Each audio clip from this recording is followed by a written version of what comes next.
नमस्कार। आज हम एक बहुत ही अनोखी कहानी पर बात कर रहे हैं, आत्मा का मोक्ष, एक डिजिटल पुनर्जन्म। हाँ, ये कहानी आरव की है।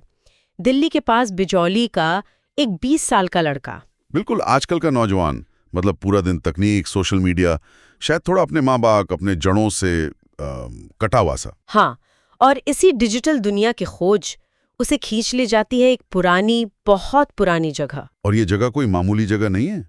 रक्तकोट नाम की एक 500 साल पुरानी हवेली, वीरान। और कहते हैं कि वहां एक ब्रह्म राक्षस रहता है। ब्रह्म राक्षस मतलब वो एक विद्वान की आत्मा जिसे श्राप मिला हो। बिल्कुल, ज्ञान का गलत इस्तेमाल करने की सजा। न स्वर्ग न नरक, बस वहीं फंसा हुआ। और आरव वहां पहुंच जाता है। क्यों?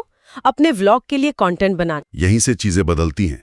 हवेली में घुसते ही एक अजीब सी फीलिंग, भारीपन। हाँ, और वो सब रिकॉर्ड कर रहा होता है। तीसरी मंजिल पर पहुंचता है, एक टूटी फूटी सी कोठरी। और वहां क्या दिखता है उसे? दीवारों पर संस्कृत में कुछ लिखा हुआ, श्लोक शायद, एक त्रिशूल का निशान, राख। बाप रे।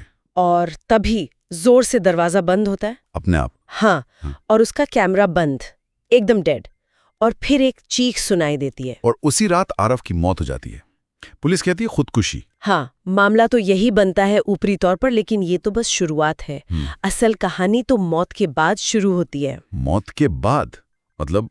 आरव जागता है, लेकिन अपने घर में नहीं, एक अजीब सी जगह, प्रेत लोक। प्रेत लोक? ये क्या है?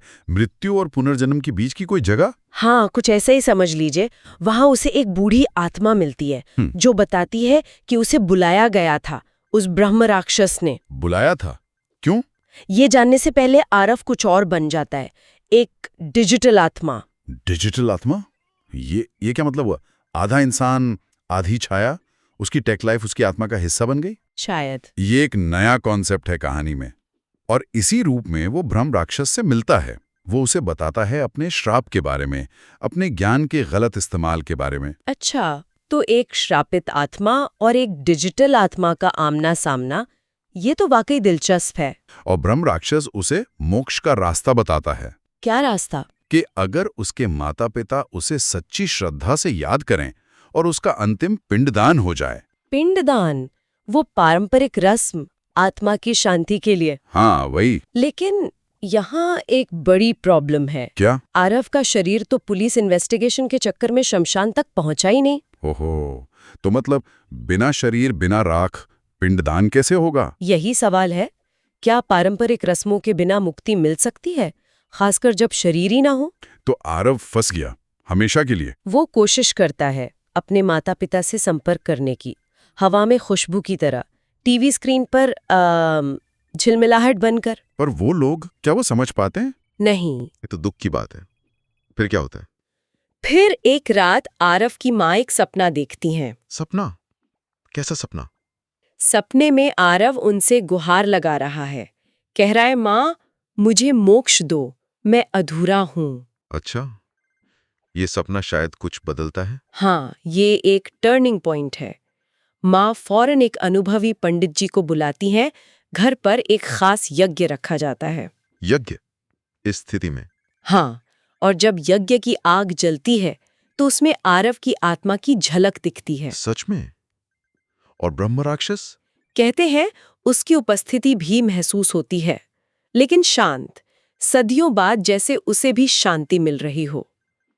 पंडित जी समझाते हैं कि आरव की आत्मा तो नेक थी, बस उस पुरानी आत्मा के असर में आ गई थी। तो यज्ञ से मुक्ति संभव हुई। और जैसे ही वो सांकेतिक पिंडदान अग्नि को समर्पित करते हैं, जोर से बिजली कड़कती है।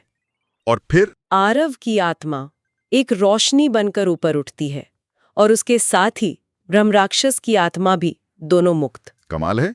मतलब माता पिता की श्रद्धा और वो प्राचीन रस्म, उसने नामुमकिन को मुमकिन कर दिया। बिल्कुल, एक लड़का जो अपनी जड़ों से दूर था, उसे आखिर में उन्हीं जड़ों, उन्हीं विश्वासों ने मुक्ति दिलाई।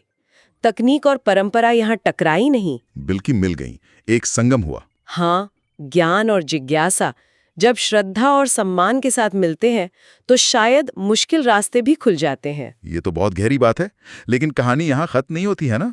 एक और मोड़ है। हाँ, अंत में एक और सपना। आरव की माँ फिर एक सपना देखती हैं। इस बार क्या? वो देखती हैं आरव जैसा ही दिखने वाला एक छोटा बच्चा उनसे कह रहा है, माँ अब मैं वापस आ गया हूँ। वापस आ गया हूँ, इसका क्या मतलब निकालें? क्या ये पुनर्जन्म है या कुछ और? यही सवाल कहानी हमें सोचने के लिए छोड़ जाती है। क्या ये चक्र वाकई खत्म हुआ या अतीत की गूंज एक नए रूप में फिर से लौट आई है?